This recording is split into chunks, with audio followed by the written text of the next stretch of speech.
Welcome to Tuesday's edition of Big Blue Kickoff Live here on Giants.com, YouTube, as well as the mobile app. He's Jonathan Casillas. I'm Lance Medow with you for the next 60 minutes. Multiple ways for you to interact with us here on the program. 201-939-4513 is the telephone number. You can also use hashtag Giants Chat on social media. He is at jcasillas52. I'm at Lance Medow, one word, last name, Medow. It is presented by Cadillac, the official luxury vehicle of the New York Giants, and we are broadcasting from the Giants podcast studio, presented by Hackensack Meridian Health. Keep getting better. So the Giants coming off the bye, 4 games remaining in the regular season. We'll get into what lies ahead for the Giants during this final stretch, some things to look for, especially with a few opportunities coming up. And JC, that's where I want to start, because you look at the upcoming schedule. You've got a Commanders team that is going to be entering this weekend having dropped 8 in a row, and probably a good chance that Jaden Daniels won't play after re-aggravating the elbow injury, and the Giants will likely see Marcus Mariota. Not that he is not a seasoned vet and hasn't done a good job filling in for Daniels. They're going to get a Raiders team that clearly has struggled immensely, a Vikings team in which J.J. McCarthy has had his ups and downs, has been hurt in and out of the lineup, and then a Cowboys team that may or may not have something to play for in the final game of the season. So at least in terms of the caliber of the competition, before the Cowboys game, considering Dallas is the only team mathematically that still could potentially have something to play for, this is a chance for the Giants to show something here, to see whether or not they can finish, to see a little bit better of a balanced attack. And I'm not saying it's going to mean the end-all be-all in terms of what lies ahead for next season, but I think there is a number of winnable games for Big Blue here down the stretch. Yeah, I believe so, Lance. The first half of the season, let's say the first quarter, first 5 or 6 games of the year, I use the word respond, and I think the Giants responded a lot, especially early in the season. How are they going to respond to, I think, the worst loss that they had in 2025 this last week against the Patriots? They were fully dismantled, right? Offense, defense, and special teams. Sure. They were out-physicaled, and not just by the statistics and the run game and stuff like that. You saw it. You heard it. Yeah. Sure. And the Giants have to respond. And I said this earlier. I was doing the hangout earlier with the crew. And I said this is the time of the year, especially in a season like this where, you're 2-11 and you're not playing for anything, but this is where you come late bye, right? The late byes are not great.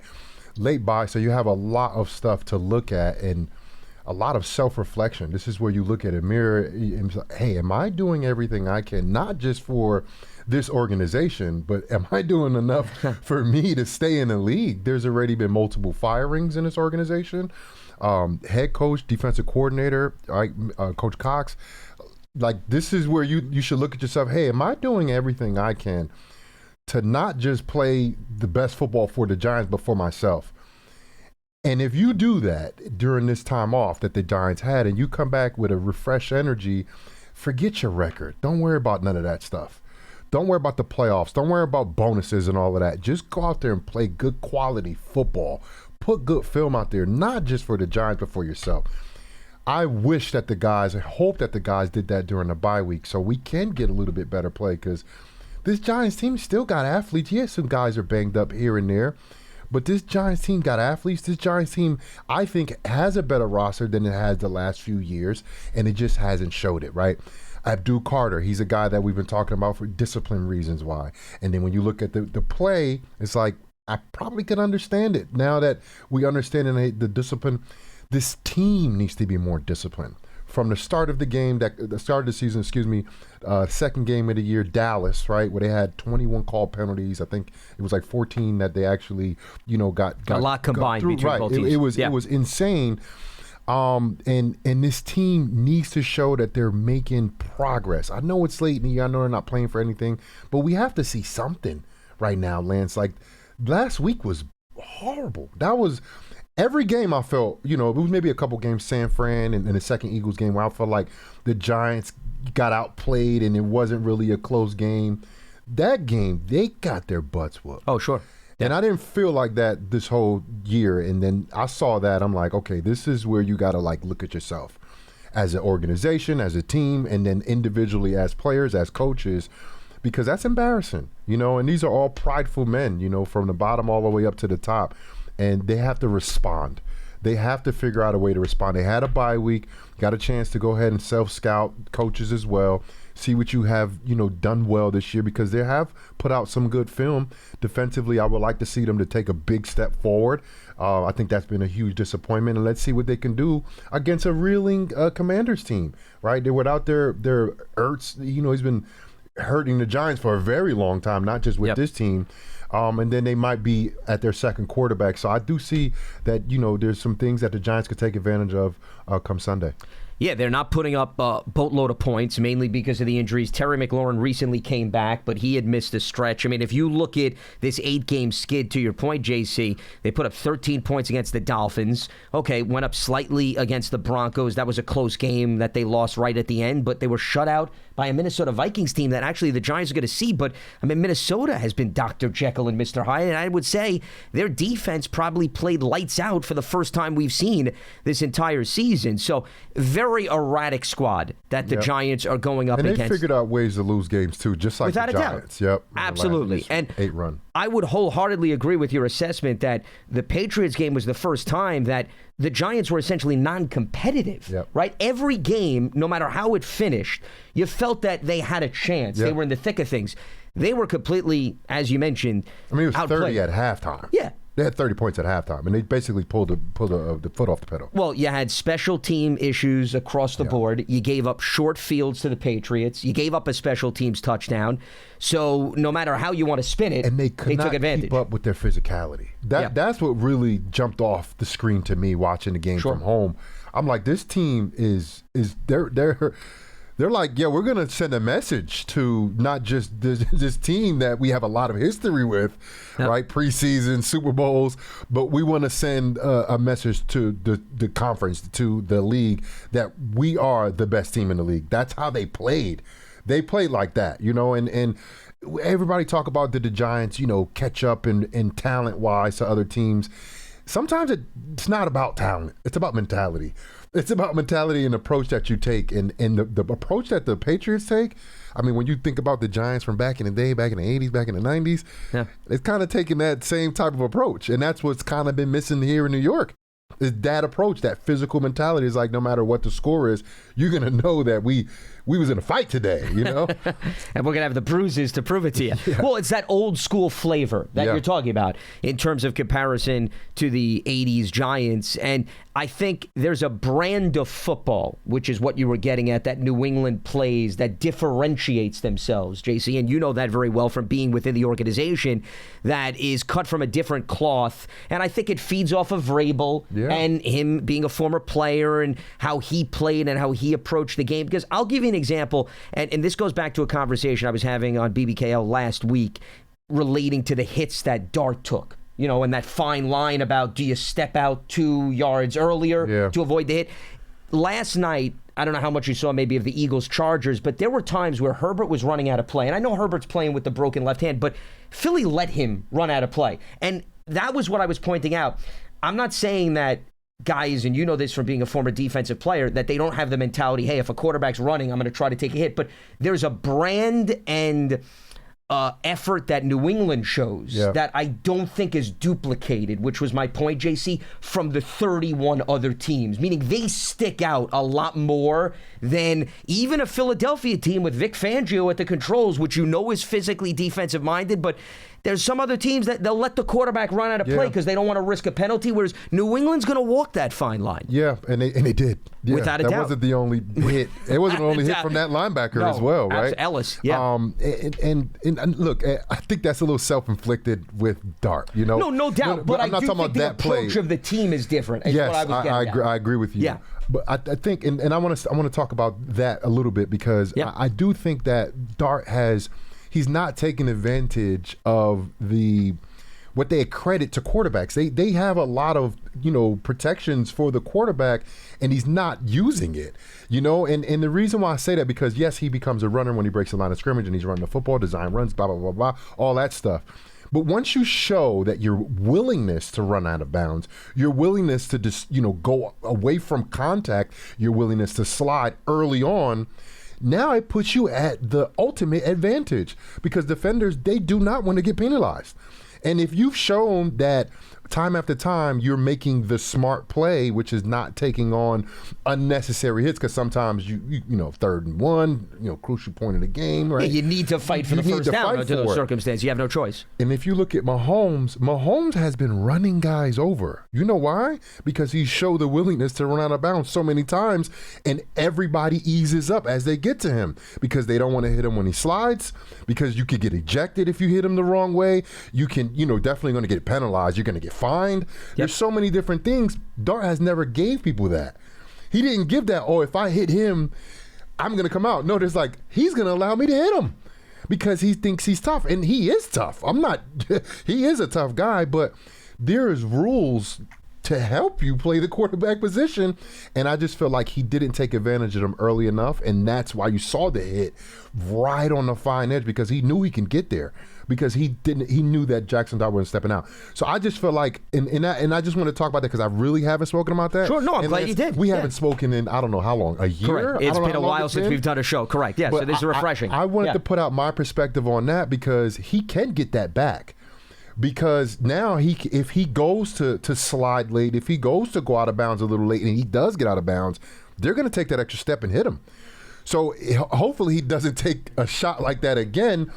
But he can cause penalties now because he showed them the ladder. He showed them things that you're not really supposed to see from a quarterback. You want a quarterback to protect yourself, but he showed that he doesn't do that all the time. So he might be able to create a penalty off of that now because he kind of put that out there, right? I love his mentality, though.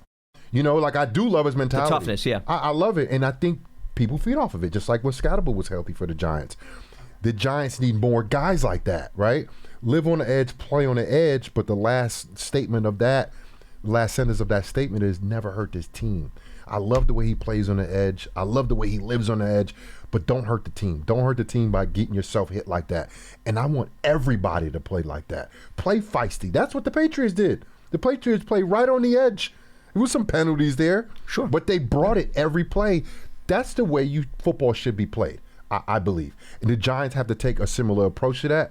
In this division, with the Eagles, the Cowboys, and the Commanders, they all have their quarterbacks in place. They all have special talent at the wide receiver position. They all have guys on defense. They all have coaches in position. The Giants got to catch up, not just when we talk about in the locker room, but as a whole culture and organization. That's where I think the Giants got to make the next jump. And it takes Jaxson Dart, Dexter Lawrence, all of the young leaders, the older leaders, to go ahead and establish what is Giants Nation? What is Giants style? What is it? And that hasn't been established.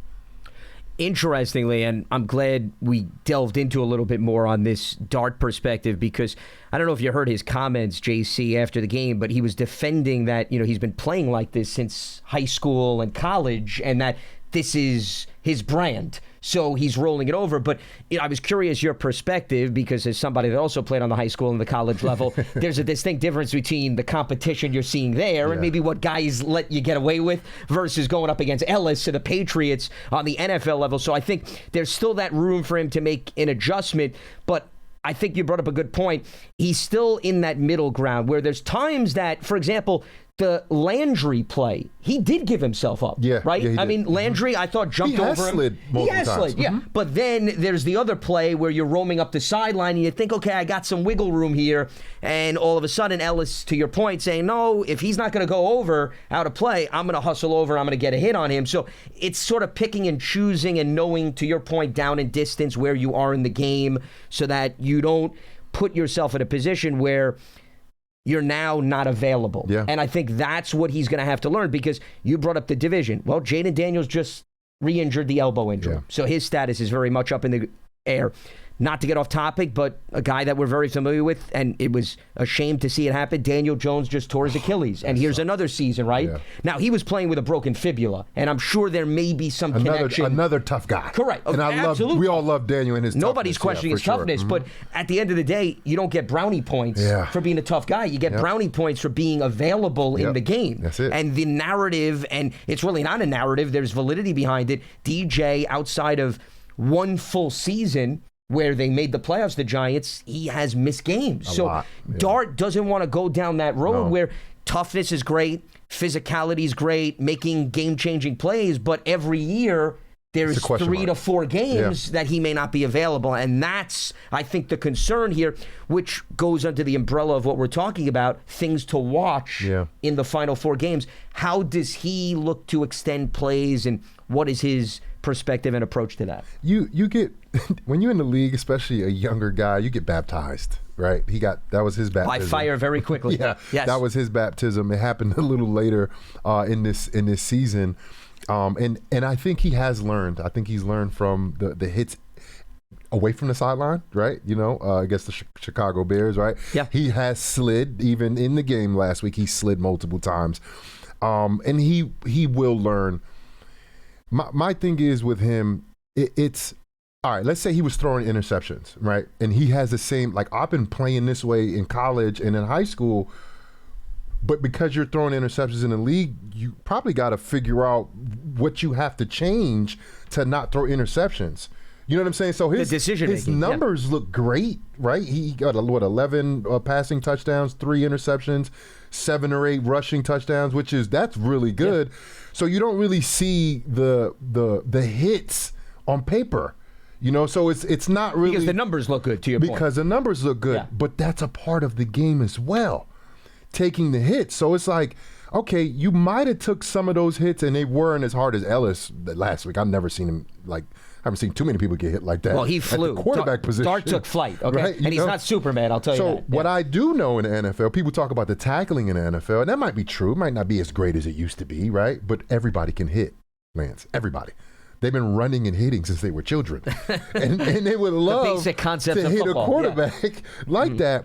So my thing, it was just a little immature for him to say that, because I heard the press conference after the game, and I was like, bro, like, if I kept on playing the same way I played, I had an early neck injury in my career.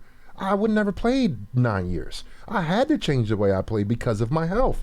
And he was in the tent, 4 or 5 times this year already before he actually got the concussion.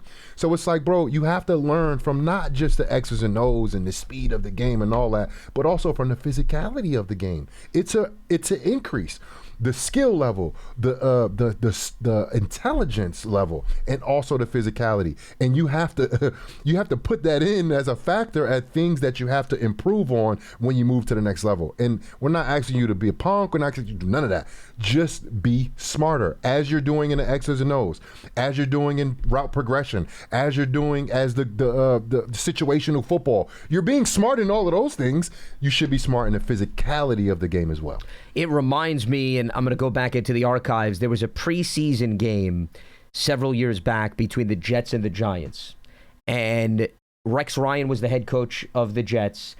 He kept Mark Sanchez in the game, if you recall this, behind like 3rd and 4th string offensive linemen. Ooh. And you had Giants players trying to fight for roster spots, right? So if you're fighting for it, right, you're going to bring it, right? Yeah. You're treating this like it's the Super Bowl. Mark got hurt. Geno Smith then became the starter. The reason I'm bringing that up is Dart, interestingly, we talked about, okay, next 3 opponents mathematically pretty much out of it. But to your point, guys are fighting to stay in the league. Forever. Okay? Like, they're trying to extend their careers. Yeah. So it's not just, these guys are not just going through the motions, right? Not. Guys are going out and they're wanting to maybe take your head off, especially if you're out in the open field. So I actually would argue, I don't want to say that it's anywhere near the litmus test of the Patriots, but maybe a little bit more interesting and dangerous who you're going up against the next 3 weeks, because these teams are playing guys that also they're evaluating. Yeah. And if you know you're being put under the microscope and you don't have a guarantee to be on the roster next year, or you got to put film out for everybody else,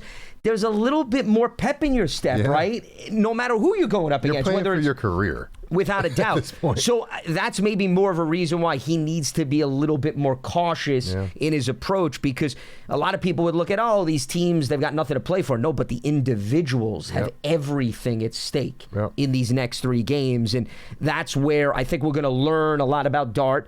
We're going to also learn about a lot of the individuals on this team, because even though the Giants are a relatively young team, a lot of these guys have their careers ahead of them. Yeah. So there is something to be said about if you're going to be able to have the luxury to play around Dart for the next few seasons. And what I mean is some of these offensive linemen that are at least under contract, Wan'Dale Robinson I know is due for a contract, but there is something to be said about, all right, this group you would hope is going to stay together moving forward. Yeah, at least from a chemistry standpoint. I'm not saying that the offense is going to be the same or the schematics, but the rapport you build in these next 4 games maybe means a little bit of something in terms of what you could carry over to the offseason as well as next training camp, because at the end of the day, Dart still has a tiny sample size, JC, of him being on the field and working with a lot of this personnel. So, maybe that could help. Not huge, but bits and pieces, at least in terms of what we're going to see in the final 4 games. And, guys making a statement to maybe give the front office a reason to evaluate how they play and whether or not they can fit into the puzzle here moving forward, because I still think there's plenty of roster spots up for grabs, especially based on the 2-11 mark. Yeah, everything's being analyzed right now. Yeah. When you have moves like that, the firing of Dayball, firing of Shane Bowen, like this is what that means. Like everything is being evaluated. Shane, all the way down kicker, like everybody's being evaluated. Dexter Lawrence. I know people don't think that he may go anywhere, but Dexter Lawrence is being evaluated. Like they want to see if these people on this roster and these coaches on this staff are going to be in the New York Giants in the next years to come. There's a lot of contracts out there, and I do think, look, there are some vital pieces that the Giants need to keep, of course, but then there might be pieces that have been here for a while that may need to go elsewhere, not just for the Giants, but for them, and for their careers, because maybe they've just got everything they could here at New York, and it's tough. I played for 4 different teams. I ended here with the New York Giants, and I cherished every stop that, I made. And for me to end my career here, this is one of the greatest organizations. So the last time I was in the locker room, I spoke to Amir Smith-Marset, and I told him, I was like, because he hasn't really been active and not been playing. And I'm like, bro, just come here with a grateful attitude every single day, bro, because you never know the next job who's going to be working there, what coach is going to be there. So put your best step foot forward, not just on Sundays because you're not playing, every single day. Because you should be grateful that you're in the NFL. You should be grateful that you get to do what you love for work. You may not be happy where you're at right now, but don't show that when you walk into the building. Show that happy attitude, because you don't know where these coaches are going. And this is before any firings happen or anything like that. I played with Spags in 2012, right, in New Orleans. We were the worst defense in the league. I got benched for Jonathan Vilma. He was suspended, and I got hurt, and then I never played on defense ever again. So that year, Spags apologized to me after the year, and I was like, yeah, like whatever.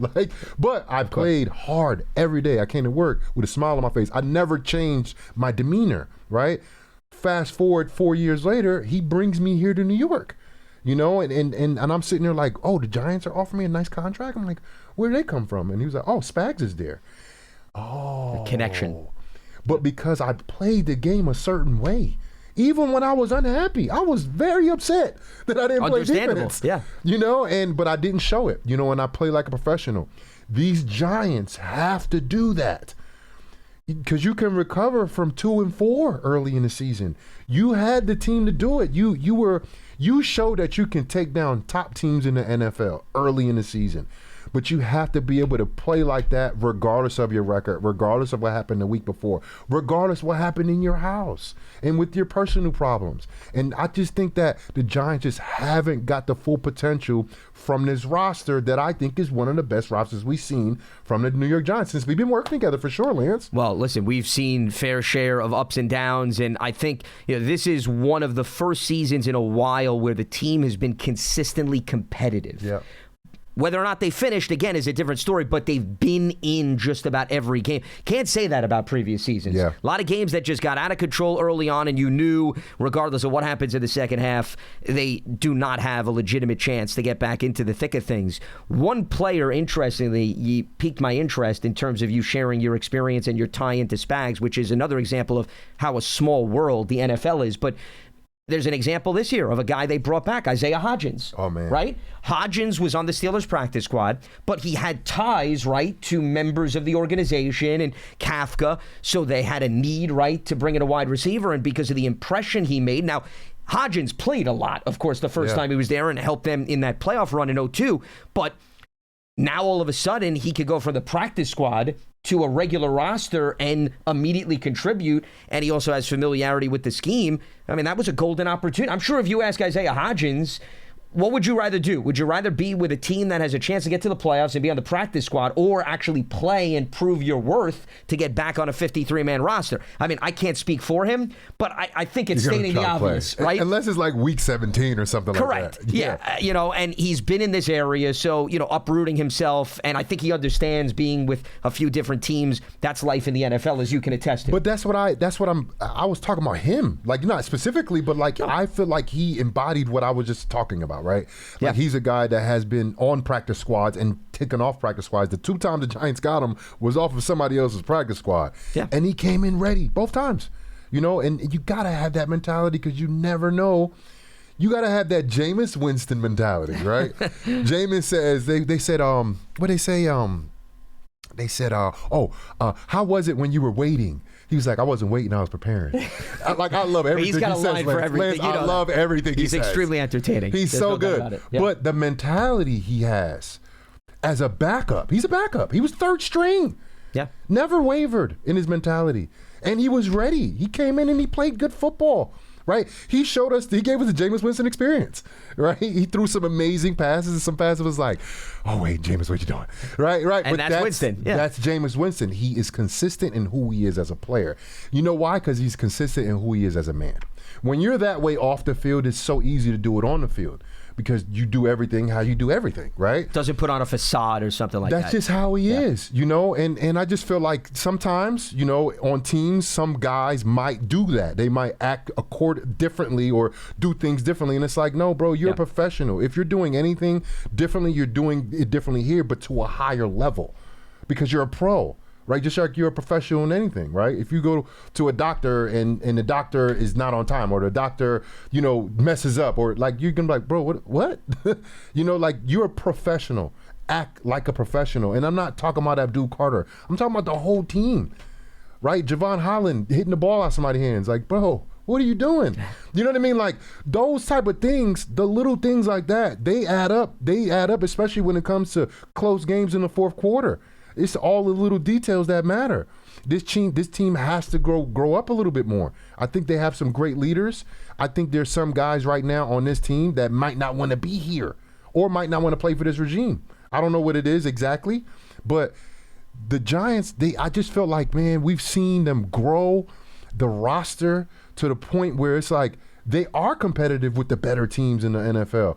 But there's other things that outlie that the new head coach that comes in, that's got to be his number one priority. Getting all of the other stuff, the X stuff, the stuff that you don't really talk about when you talk about a locker room, when you talk about a roster, when you talk about putting a great team together, those little things that you don't speak about, those are the things that he has to master when he comes to the Giants. Because that could also have a cumulative effect, to your point, on the entire team, not necessarily a few individuals. All right, we're going to open up the phone lines as we move forward here. Lance Medow, Jonathan Casillas with you here, Tuesday's edition of Big Blue Kickoff Live. It is presented by Cadillac, the official luxury vehicle of the New York Giants. 201-939-4513 is the telephone number. We go to Rob in Connecticut with us here on BBKL. What's happening, Rob? Lance, JC, how's it going? Doing well. Rob? What's on your mind? Well, 2 things, actually. Thanks for taking my call. Number one, as far as the head coaching search, do you think it's safe to say that the Mike Kafka era is going to be behind us and we're going to maybe get anybody besides Arthur Smith, and who do you think that'll be? And then I have another question after that one. Well, why don't you ask the second question, and then we can tackle everything at once. Okay, yeah, that works for me. All right, well, you guys know best. Do you think we'll use any draft capital toward, and I have to say it, a kicker? All right, Rob. Good Appreciate question. the phone call. I was literally talking about that 2 days ago. I was like, Giants should draft a kicker. I mean, it's just been so inconsistent at that position for such a long time. You had Graham Gano, who I love Graham Gano. Like, first off, he's my draft class. So, shout out to all of the 2009 draft class, even the undrafted guys like myself. So I love him, but he's been very inconsistent, especially when the injuries started piling up in the last Well, the injuries, years. I think, is the biggest concern of all. Yeah. Can't stay healthy. And then what we saw last week, why not? The points are so important. I mean, it's everything. That's everything in all sports. Points That's everything in all sports. So if you can get a guy late in the draft that you know is going to be the kicker for the next 15 years for New York Giants because he's that good. I don't know college, level kickers. So, but I was literally talking about that the other day, and I was like, why not draft a kicker late in the draft to secure that spot? Because it's been, when you look at the season's end of the last, I don't even know how long it's been since we looked and been like, did we have a good kicking season? More times it's been no. Then yes. So I don't mind it. Yeah, I don't think there's any risk in them using draft capital. I mean, certainly I wouldn't move up tremendously to grab a kicker. I don't think move up at all, actually. I mean, you want to use a late round pick, a sixth or a seventh, that's fine. The other option is, and I haven't looked at free agency because I'm still very much invested in the season. I don't want to rush my life, but there could be a veteran kicker, JC, on the free agent market that they could very well entertain. You brought up Younghoe Koo, and in fairness to him, there was a snap issue in terms of it not being handled by Gillen as to why he all of a sudden held up. But the bottom line is, your point is well taken. It has been an area and a facet of this team that you don't go in every single week saying everything's going to go smooth and that's it's not a good, guarantee. Lance. And that's not good. That's really bad. Listen, you know this from being a special really teams bad. player. Because, first of all, I mean, you mentioned the seasons we've worked together. There was one year, and this may have actually, this was one of the years you were with the Giants. How many games did you wind up losing because of a game-winning field goal? I'm not to pour salt in your wounds, right? Right? The Patriots game, right? Here at MetLife Stadium. Yep. So, once again, no personal issues. I'm not trying to rub it in. Games are close, man. All points matter, bro. Without a doubt. So, the question about the kicker is a valid one, and if they want to address it either through free agency or the draft, I think that's warranted.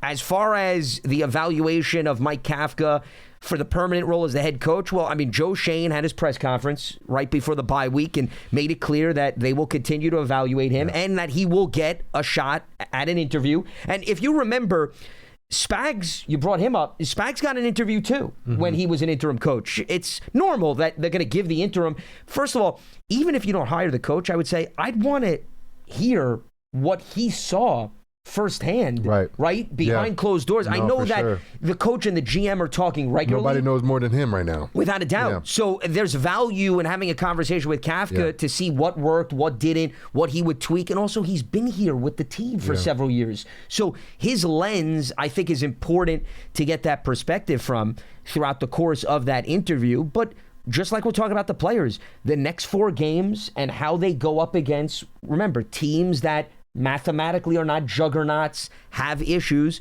is going to also tell an awful lot about his realistic shot and what type of a statement.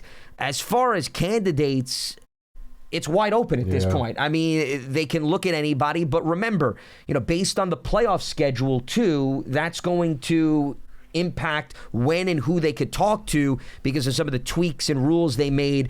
Anyone who's a free agent, the Giants are going to be free to speak to once the season ends, but anyone who is currently on a coaching staff, there's going to be some challenges because they're going to be involved in their own playoff run. So you have to keep that in mind as well. And the Giants are an appealing job. This is an appealing job here. This is, you have a quarterback for the future, You got a talented stable of running backs, a young guy that is a folklore hero, right, in Cam Scatterbull. You got a number 1 receiver. You got a top-tier left tackle and a solid O-line. This line has, I think, progressed this year. One of the bright spots that's been very consistent on offense. Sure. Now, Illuminor is going to be a free agent, just for context purposes. But still, if you can keep those 2 guys together, definitely attractive. GVR too, if I'm not mistaken, right? Yep. And then on defense, right, you got so many different pieces. I do think we need a corner. I think that's something that you need, but forget all of the details and stuff like that. But I just think that coaches would want to come to New York. Sure. Well, and also the market, too. Yeah, I mean, the New York market. You don't get any bigger than this. History. Yeah. This is a great organization. Why is it a great organization? Not because of what they've been putting out on the field the last couple of years, because of the history, right? And then from the top all the way down, this is run by great people, right? Everybody in this building is a great person. Like, I come in here all the time and I speak to everyone. This is a grade A organization. I've been around. I'm not going to talk about the other organizations, but I know the difference, right? And this is a grade A organization. So I don't think we're the only ones that know that, though. I think these coaches understand that, and then they look at it like, hey, man, this roster is not that bad either. They got a quarterback for the future that we got cheap for the next few years, right? You got a left tackle. You got pieces that makes this job a real appealing job. So I just hope that the process is done correctly. You pick the right coach, and we don't pick another coach for like 20 years. Well, listen, the good teams, the consistent ones, I don't need to tell you this, preach stability. Everybody, not to get off topic, but I laugh. There's been a lot of articles written about Mike Tomlin and whether or not the Steelers should move on. It's cyclical every year. Yet what does he do? He keeps the team in the fold. They won a big game against Baltimore the other day. Yep. They're now in position to win a division title. Again. So, I mean, what would you rather have, JC? Would you rather be in it every single year, have a legitimate shot, or, every 5 or 6 years maybe be competitive? I don't know. Let me get back to you on that front. It's laughable to me. With 5 coaches since Coughlin, it was 5. It's 5 total, if I'm not mistaken, given a new one coming up, right? You're talking about since Coughlin came in? Was it Coughlin, yeah, because, McAdoo, it's 7 if you include Sherman? the 2 interims. Oh, right. Oh, okay. Yeah, right. I didn't even think about the interims. Yeah. But what is that? Yeah, whereas I thought you were bringing up in comparison, Mike Tomlin, you need one hand to talk about the last 40, 50 years for the Steelers. Their GMs and their head coaches. That's what the point I thought you were making. Sure. Yeah. No. I was just talking about what's been here, what's happened since the Giants. And it's been a revolving door. Yeah, and John, he's trying to do John Mara. He's trying to do the best for the team. Like, people's like, oh, what's John doing? I hear everything, just like you too, Lance, right? We hear everything that they're saying. And I'm like, he's trying to do the best. And the thing is, he doesn't call plays. He doesn't pick the roster, right? He picks those guys based on his decisions and all of that. Yep. And they failed, that's just what it is. And I say that from the record, right? The Giants have one of the worst records, if not the worst record, since 2022 for sure, and maybe since 2017. Yeah. You could go back, certainly, in terms of the volume. I don't know the exact cutoff of the year, but think about bottom 3 for sure, 100%, that's bad. Without a doubt. I mean, look, take away 16 and 22. You don't have any playoff appearances. Right. I mean, we know that. And, I mean, even in 22, and I think the diehard Giants fans will acknowledge that there are so many games, and granted, you talked about how you walk that fine line just about every game, but we could be talking about plenty of those games that could have went the opposite way. We're not going to do that. 20. No, I'm not. Give them a playoff win. Well, I can't listen. No matter how powerful you may think I am, I have no influence in terms of going back in the past. I don't have Marvel heroics to do that and go back in my time machine. But in all seriousness, the point is, though, because you were going back to the Patriots, we were talking earlier in the show, there's a brand of football, like dominance. It's been quite some time since we can say that being synonymous with the Giants, where every week you go in and teams are a little bit concerned about what they're going up against.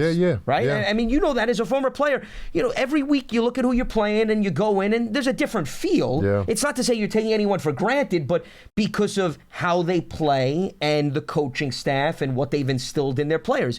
You play New England one week, and then you play the Dolphins the next week, if we use the AFC East as an example. I think there's a different approach, right? For sure. In terms of whether or not you got to put your pads on extra time. Yeah, and then you could game. even look at a team like Houston, who record doesn't really show how good they really are, right? They've won the last few weeks, but they didn't start out good. But you watch them on TV the last couple times. They're like the best team in the league. Their defense definitely without is. a doubt. And who does that come from? D'Amico Ryans, a former player and a linebacker. And they form something down there, right? It's not just one player getting all the sacks, right? It's not just one player on offense dominating the game. No, it's a collective effort. And I think Will Anderson shows up every single game as well, tad. Right? Just a little bit. But it's a culture that they've built. And culture is only a sustained thing. It's not a one-year thing. Right, the Giants were really good a couple years ago. Went to the playoffs and beat a decent Minnesota team. And since then, like you can't build on nothing that doesn't exist. There's culture in Pittsburgh because Tomlin's been there for so long. You understand what you're getting yourself into. Now, can it run its course? Yes, that can happen too. But there hasn't been anything established here since Coughlin. And that was a long time ago, Lance. Well, and also it's hard to establish what you're talking about when you're only in the job for 2 years. Maybe and then, if you get 2 years. Yeah, and then another guy comes in and replaces you, right? I mean, Shermer, Judge, even before that, McAdoo. And we could go through the laundry do they list. even have time? You know, because like Dayball got time, and let's not get it twisted. Dayball got time because he won his first year. And he got 4 years because the other guys before that, the max they were getting was 2. McAdoo got fired in the second year, midway through the year. Yeah, he didn't get 2. You know, so it's like, and he took the team to the playoffs in 16. Yes, he did. Whereas Dayball took him in 22, and 23 went the opposite way. And listen, everybody's not guaranteed the same pathway. I think that's well documented. Yeah. We know that. Yep. But I mean, it just goes back to, it's very hard to accomplish what you're calling for if there's not patience being preached. Has to be patience, yeah. Then you could really throw that out the window. I mean, we could talk about these nice things, continuity, stability. Yeah. It's so nice. We could pet each other and, rainbows and lollipops. But yeah, there you go. We'll hold hands too while we do the remainder of the show. But in all seriousness, the reality is you're not going to scratch the surface of any of that if it's a revolving door every 2 years, new coach, new GM, whatever it may be. So you can't even approach those terms and those words until you can say, we're going to give this guy the power to run things and we're going to stick with him. And that has not been a luxury that the Giants have been able to subscribe to. Let's head back to the phone lines. We've got Jason in New Haven with us here on BBKL. What's happening, Jason? Hey, Lance and Jonathan, how you guys doing today? Doing well. What's on your mind? Jason. Good, man. Just 2 points. You two had already kind of stole my thunder what I want to talk about, but just for the sake of the conversation. You guys earlier were talking about, the whole Jaxson Dart, getting out of bounds, protecting yourself as a quarterback. And I honestly agree with you guys on that. Jonathan, I always have respect for those who made it to the top of the top level in any profession or any sport. Just any profession, right? So whatever your input is, and Lance, you've covered the league for years, I'm going to take it with a grain of salt. I only made it to college ball, but I will say this that I like about Dart. While he has taken some lessons, especially the Ellis hit last week or 2 weeks ago, what I like about him, to me, along with Scatterboo, those two, in my opinion, how I see it from afar, those two, to me, are culture setters. And that's why the reason I'll say this is for some reason, and I'm not in the building like you two are every day, but for some reason, this losing kind of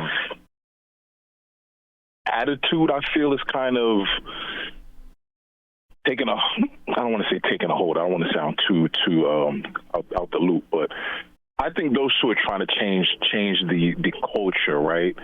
And while Dart is a quarterback and this isn't Ole Miss and SEC, I like the mentality that he's showing. Now, as he gets older, our hope is that he's becoming more smarter in the way he's taking hits, sliding, getting out of bounds quicker. Of course, that doesn't need to be said. But I like the mentality that he has. We don't have enough of those guys, in my opinion, Jonathan, like you stated earlier. We don't have enough of the Scatterboos, enough of the Darts.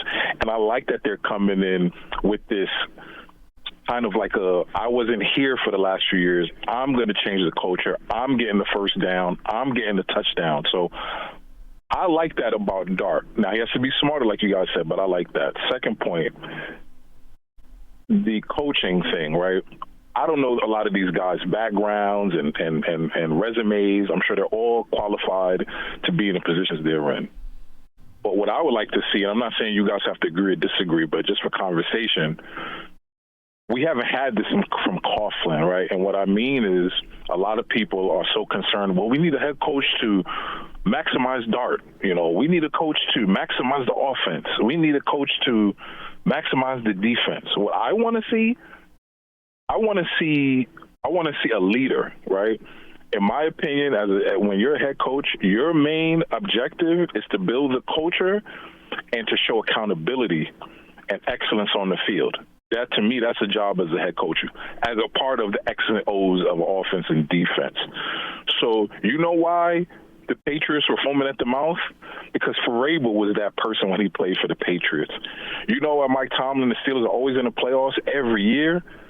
because he requires excellence. Now, they might not win the chip every year, but to be in a playoff every year and win a division every year, that to me is requiring your team to play with excellence. And that's what I want to see as a new head coach. I don't care if they're an offensive guru or they're great with quarterbacks or they're defensive gurus. I want to see a leader of men. So I thank you guys for taking my call, and I'll listen off the air. Yeah, and I think a lot of interesting talking points, Jason. Appreciate the phone call that I want to piggyback off of.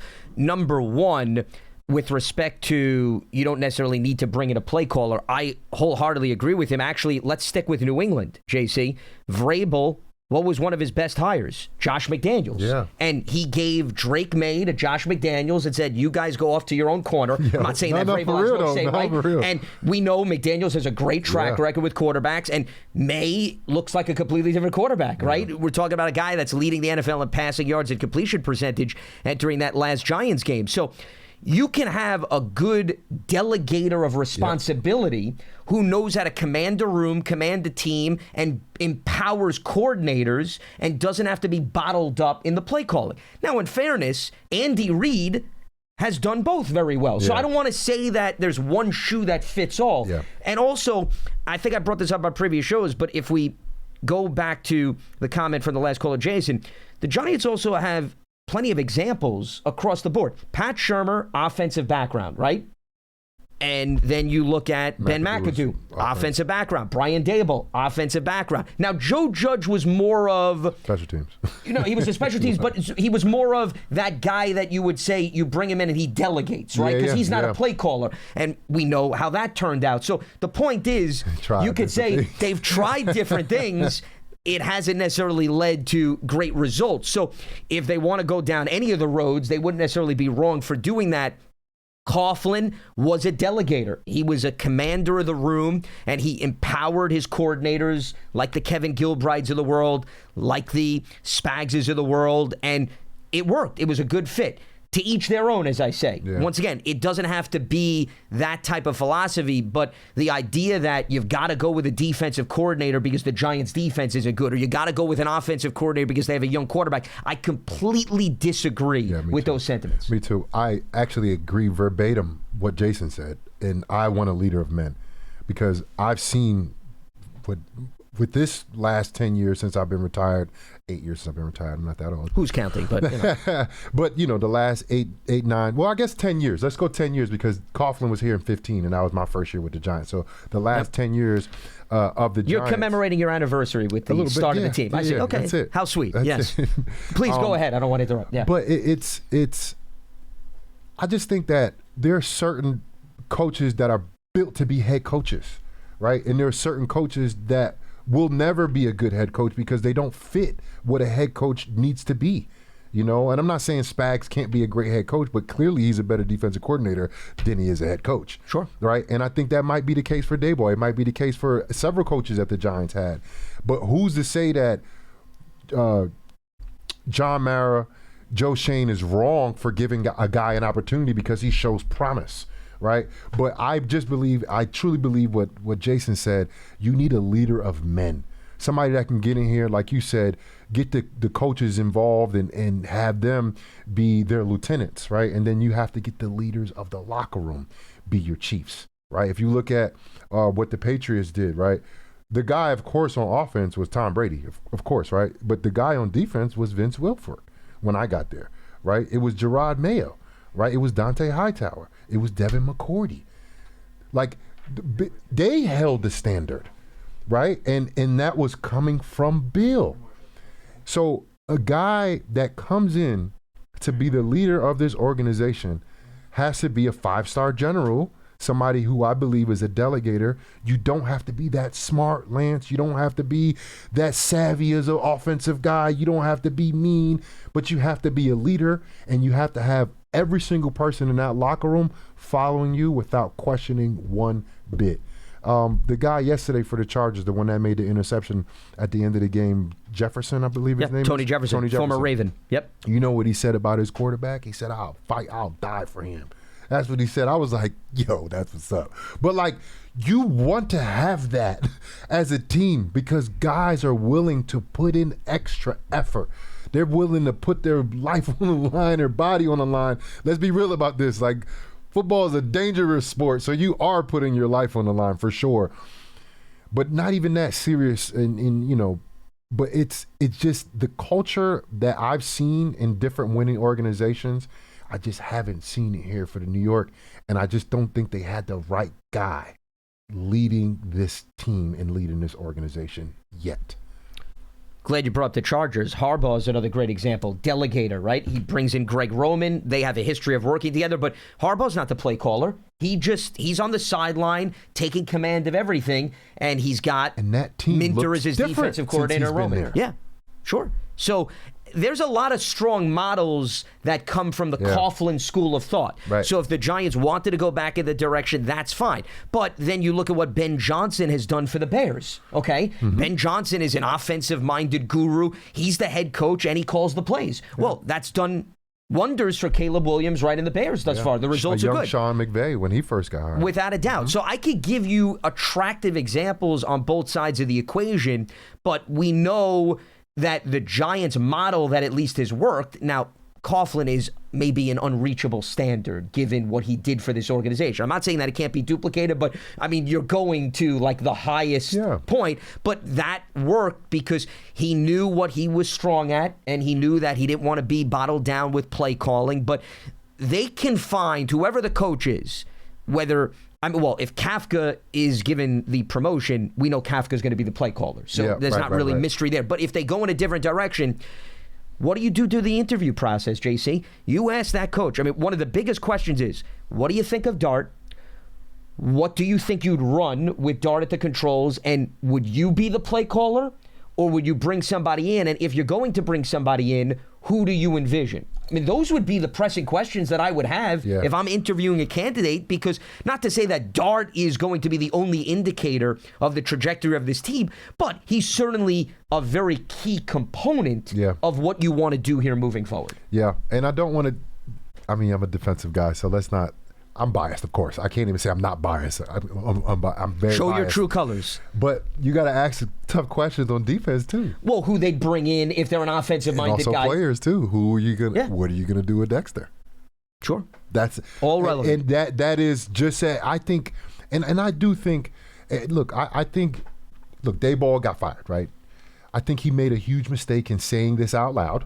What he said that Jaxson Dart is the leader of this football team after one of those games. And I just put my hand on my head. I was like, bro, like, he's not. And he hasn't been. I mean, he is a leader. He will be eventually. But there's guys here that's been here before you, Dayball, that's been the leader of this team. You know what I mean? And, like, I just feel like that showed me he truly didn't understand the locker room dynamic of a football team, right? And when you bring in a guy in here, they have to fully understand the locker room dynamic. Because you can't not get the most out of your locker room. That is the number one thing, not your quarterback. It's the entirety of your roster. Can I get the most out of my roster? Can I get practice squad guys going hard at practice? And that is the culture that is built. There's no culture from a guy that never was a head coach. There's just no culture there, right? And the Giants, they've only done that once in the last 10 years. Shermer was the only guy with previous head coach experience, if I'm not mistaken. Of the recent group of guys, correct. Yes, Shermer was the only one with recent history. Yeah, because Dable was not a previous head coach either. Right. So, for me, we got to give a little time. We got to give a little grace, just like you would with a rookie, right? Rookie GM, rookie head coach. They're going to make mistakes, right?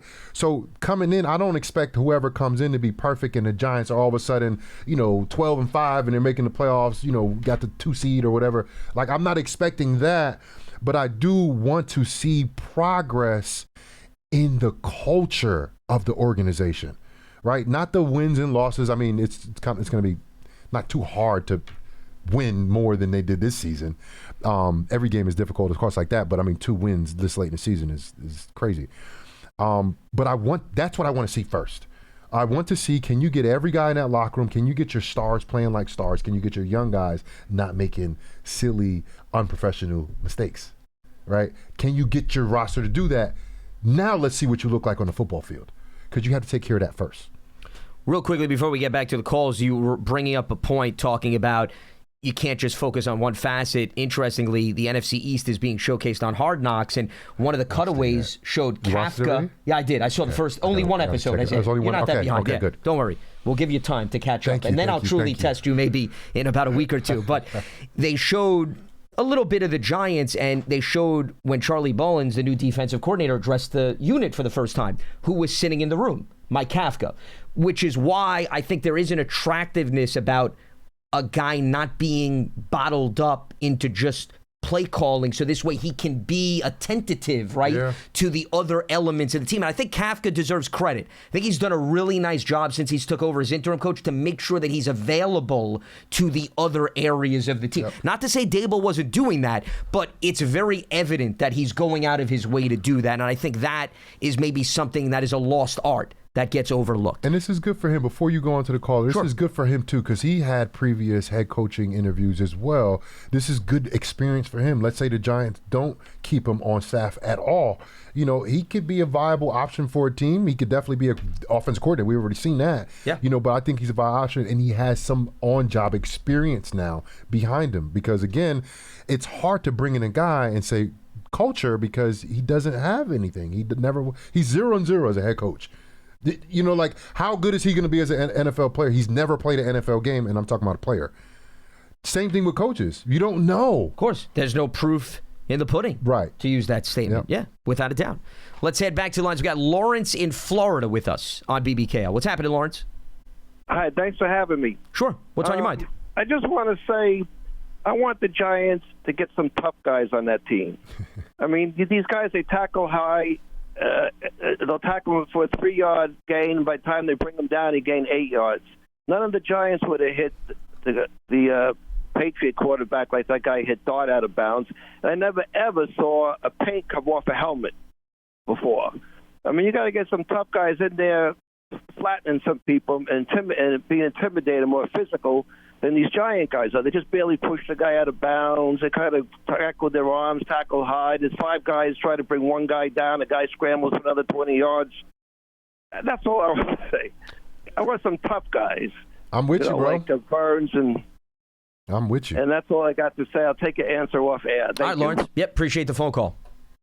Well, I mean, that goes back to what you were talking about earlier, JC. I mean, I think you made that very clear, that the caliber of the players in the locker room, their mindset rolls over to clearly the field. So, I mean, that question/statement is in line with what at least we've been addressing throughout the remainder of the program. Let's head back to the lines. We got Len in Columbia, Maryland with us. What's happening, Len?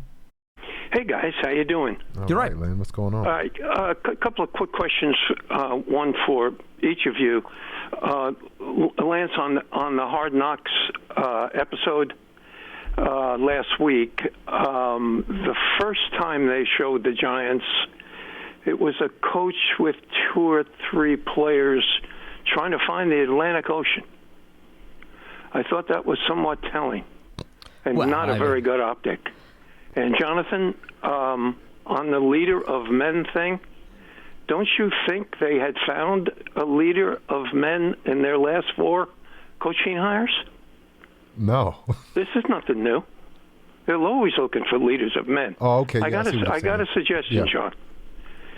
If we're going to look for a leader of men, let's look for somebody who's got some accomplishments that we can look at it and say, wow, that's a leader of men. Like, they've been to the playoffs. They've got a Super Bowl ring. They've been coaching in the NFL. They got NFC experience. They know what it's like to go into those stadiums and win games. Mike McCarthy. The leader of men, John, if you're going to sit there and make a judgment about a 38-year-old guy, boy, you're going to have a tougher time than if you look at somebody who's got some pelts, John, who's got some accomplishments that he can write down on a resume that indicate that he's a leader of men. Let's forget with these young coordinators. We've got to get somebody with head coaching experience who has some stuff on the resume, John. Look, I didn't think we were going to get much out of this season. and I'm disappointed. I'm disappointed for two reasons. One, that I'm right. We're not getting much out of the season. And two, I thought we'd be further along. I just thought we'd be further along. So let me talk about something and kind of get your opinion on it here. Right now, today, this organization is sideways. There is so much uncertainty. I don't know how these guys know from day to day who's coaching them. I mean, we fired a coach a week for the last 3 weeks. I mean, from the corporate suite all the way down into the locker room, there is so much uncertainty. I don't know how these guys concentrate. I'm hoping we can, our key players, the 8 to 10 guys that are going to carry us forward, Lance, Jonathan, the 8 to 10 guys can stay healthy. Because 2 of those 8 to 10 guys are already hurt. Yeah, Scadaboo and Neighbors. I mean, come on. I mean, there's not a lot. Now, we're not going to fire 70.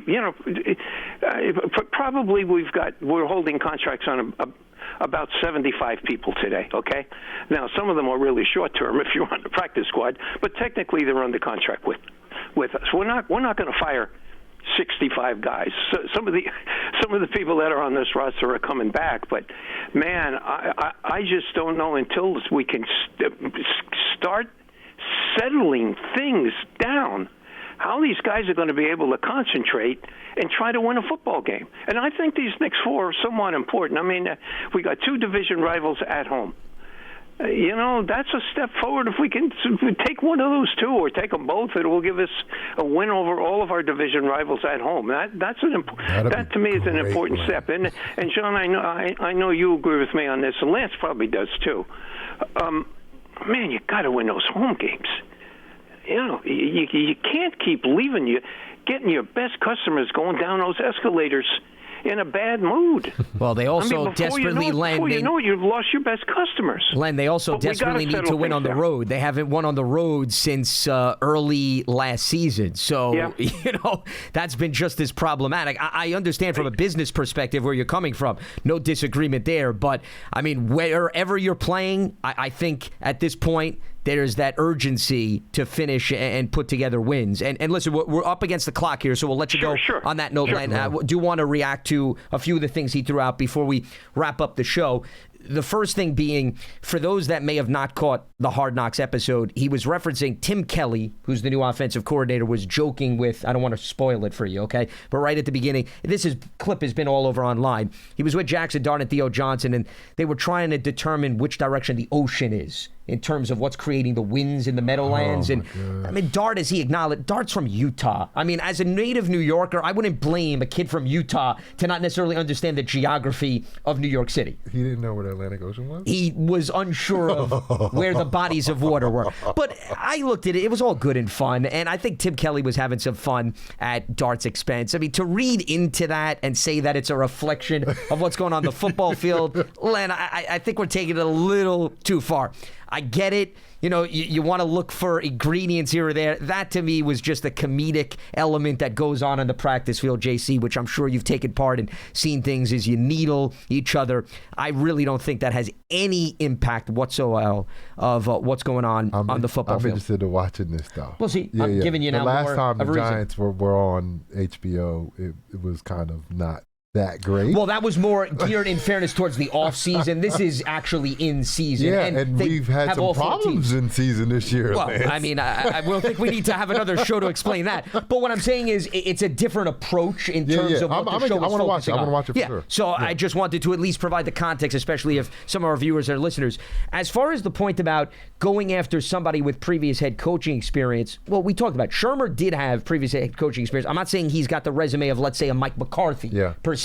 So there's nothing wrong to flip the script and say, all right, we're only going to consider individuals. But, I mean, Brian Daboll did not have coaching experience, but he's coached in the NFL for a lot of years. Yeah. So, eventually, it's like anything else in life.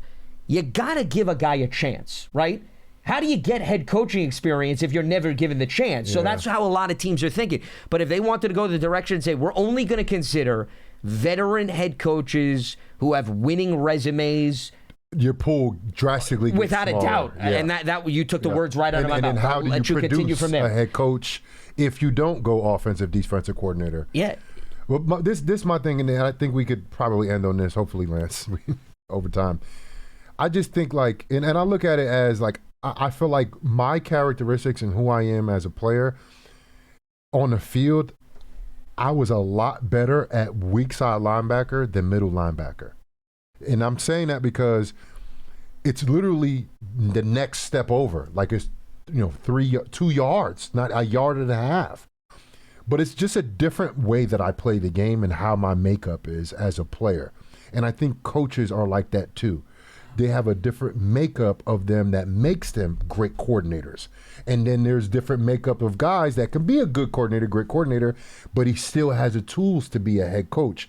I just think that sometimes we don't look at those tools, that they're intangibles like you do of a quarterback, right? Or is he smart, right? Does he have a good family at home? Like those things matter. Yeah. When it comes to how good a player is, I think that we got to start looking at more of the intangibles and not so much the resume of a coach, especially when you're talking about offensive, defensive coordinators. Because if you're up for a head coaching job, you've probably been doing a good job at your job.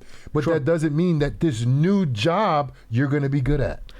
No, I think that is all very fair and valid points. I guess the response would be sometimes, though, it's hard to evaluate the intangibles until you put the guy in that position. For example, 100%. Joe Judge, right? Belichick gave a high recommendation, I'm sure, to the Giants. Yeah. And you figured, all right, he's a special teams coach. He can understand what it means to balance various different facets. But you don't know until all of a sudden, you throw him into the deep end of the pool and you take away the swimmies and you see whether or not he could paddle or he could actually, look like he's an Olympic swimmer. So it's hard. There's no easy answer. But as far as the point about if you just are very selective in proven head coaches, you're going to have 1 or 2 legitimate candidates.